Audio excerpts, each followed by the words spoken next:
Porte-parole Europe Écologie Les Verts dans la région Sud et cofondateur du collectif Marseille en commun, Sébastien Barle est notre invité.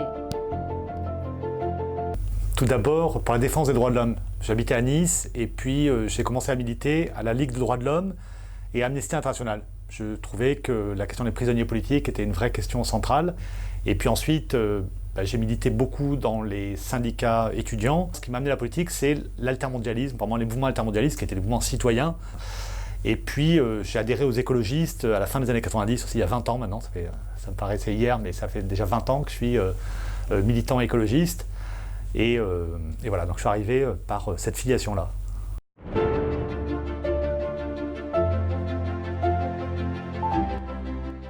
En fait, on est parti du constat, et je pense que l'ensemble des collectifs ont parti du même constat, du fait que Marseille est dans une situation, dans une forme d'état d'urgence. Réellement, s'il y a une question d'état d'urgence, on voit avec l'effondrement des immeubles de la rue d'Aubagne, on est réellement dans un contexte très particulier où déjà c'est une ville, c'est peut-être la dernière ville de l'arc latin en tout cas, où le centre-ville reste encore populaire, et c'est une richesse, c'est une forme de richesse, en tout cas ce particularisme pour nous est un atout à valoriser. Le fait de pouvoir conserver en son cœur une ville populaire, une ville mélangée, mixte, mais c'est également le témoin en tout cas d'une malgouvernance au niveau des autorités publiques. Donc c'est évident que cette catastrophe-là a fait l'objet d'un détonateur et a réveillé en fait une grosse dynamique citoyenne qui considère comme dorénavant il faut rentrer dans le champ politique, il faut qu'il y ait une insurrection citoyenne, qu'on ne peut plus laisser 60% des Marseillais ne plus voter. Enfin, je pense que voilà, il faut reprendre les clés de la cité pour changer l'ordre des choses.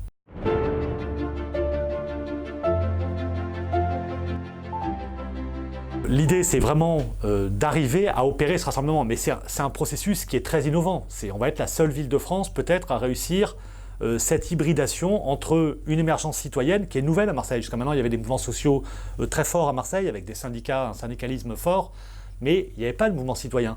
Donc c'est nouveau. C'était aussi le revers d'ailleurs du clientélisme. Les citoyens étaient un peu bâillonnés. Là, c'est nouveau, ils s'expriment, ils créent, ils prennent des initiatives de végétalisation de leur quartier, de reprise en main de leur équipement collectif. Voilà, donc il y a vraiment des projets de création de potagers partagés. Donc ça, c'est intéressant. Et cette émergence, il faut qu'elle soit liée également aux forces politiques et aux forces économiques qui souhaitent transformer la cité. Donc pour arriver à ce processus d'hybridation, l'idée c'est effectivement l'agenda, il faut qu'en septembre on soit prêt.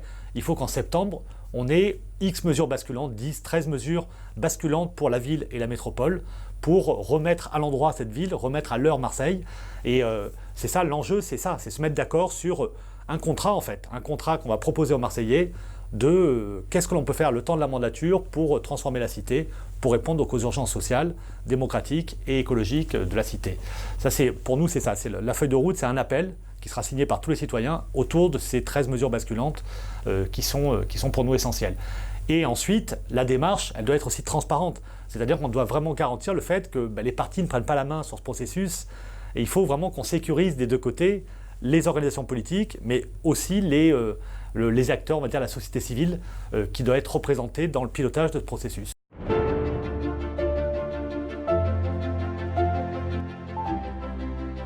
L'idée, c'est qu'il y ait une campagne. Le pilotage, nous, ce que l'on propose, c'est qu'il y ait 3 collèges, qui est des représentants des organisations politiques, parce qu'elles ont leur place, qui est des représentants de collectifs organisés qui souhaitent vraiment participer en tant qu'organisation à la transformation de la cité avec nous, mais ensuite qui est également une instance de ceux qui vont signer cet appel, qui vont se reconnaître dans les 13 mesures basculantes, des citoyens lambda comme on dit, mais des citoyens qui veulent être acteurs de leur ville, ils pourront être volontaires pour être tirés au sort par exemple et être dans le comité de pilotage de la campagne. Ce seraient un peu les vigiles, les sentinelles du bon fonctionnement de cette campagne d'un nouveau genre qui n'est pas une campagne pilotée par une organisation politique, pilotée par l'Élysée quand on voit notre président qui parle de Marseille et de l'avenir de Marseille et qui va décider de qui va être candidat à Marseille.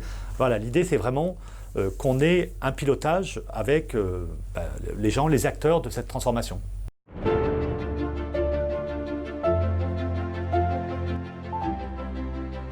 On est absolument d'accord sur le fait que Marseille a une situation qui est exceptionnelle au cœur de l'arc latin, au débouché du sillon rhodanien.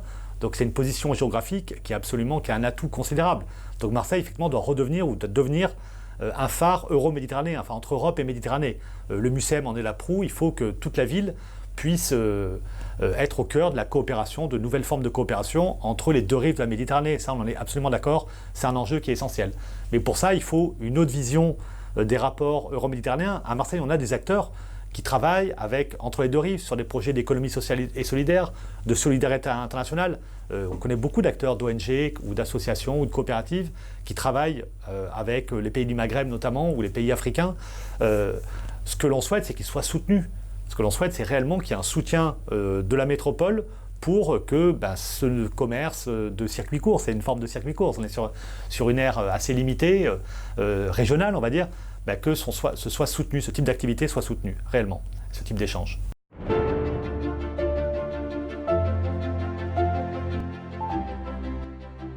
Oui, en tout cas nous on est on défend depuis le début, depuis la création de la métropole et même avant, une écométropole, c'est-à-dire une écométropole autour de projets. Et pour nous, il y a des vrais enjeux. On est sur un territoire qui est fracturé, on le voit bien, avec énormément d'inégalités territoriales, d'inégalités sociales. Donc il faut créer des solidarités de fait entre les habitants de cette métropole. Mais il y a également l'enjeu écologique, il est essentiel. Et pour répondre à cet enjeu écologique, l'adaptation au changement climatique, la question des pollutions, on sait bien que la pollution de Fos, elle arrive aussi à Marseille, même si le Mistral chasse la pollution, comme dirait le maire.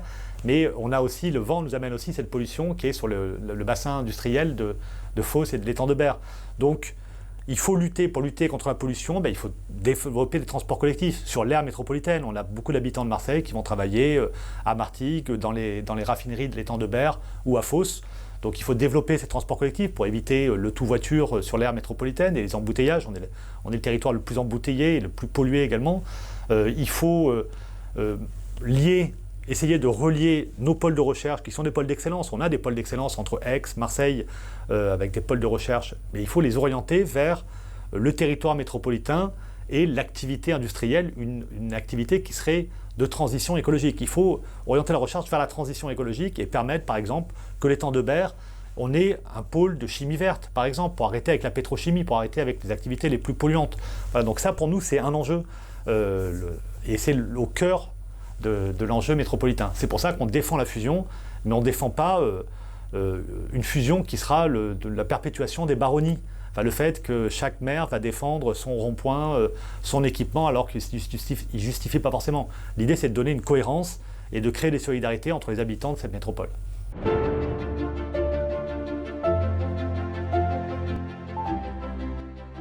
Mon coup de gueule, c'est, je crois vraiment, à Marseille, c'est la question de la place de l'enfant et l'état des écoles. Quand on voit quand même l'incurie des pouvoirs publics, les écoles qu'ils laissent aux Marseillais, aux petits Marseillais, c'est absolument déplorable. On a un service public municipal des écoles on a des écoles qui sont délabrées. Il n'y a aucun entretien. Quand on voit que ça a voulu être délégué au privé avec perte de millions d'euros, pour nous, ça c'est une aberration absolue. On a des équipements collectifs également qui existent et qui sont fermés. Donc réellement, négliger la place de l'enfant dans la ville, ça veut dire qu'on néglige complètement les citoyens, on méprise les citoyens. Une ville doit être pensée pour l'enfant. Et quand on pense une ville pour l'enfant, c'est une ville où il fait bon vivre. Donc pour nous, ce qui est essentiel, c'est qu'on ait des espaces verts, des espaces collectifs, et pas des espaces qui ferment parce qu'on manque de gardiennage. On peut réorienter le personnel, on a suffisamment de personnel pour faire en sorte que ces espaces soient bien entretenus, soient gardiennés s'il le faut. Donc il faut ouvrir les parcs et jardins, il faut ouvrir les gymnases ou les piscines, comme on l'a vu récemment, Valier être fermé, ou le stade d'Andoum être fermé. Voilà, ce type d'espace, il y en a peu déjà d'équipements, il faut au moins qu'il reste ouvert.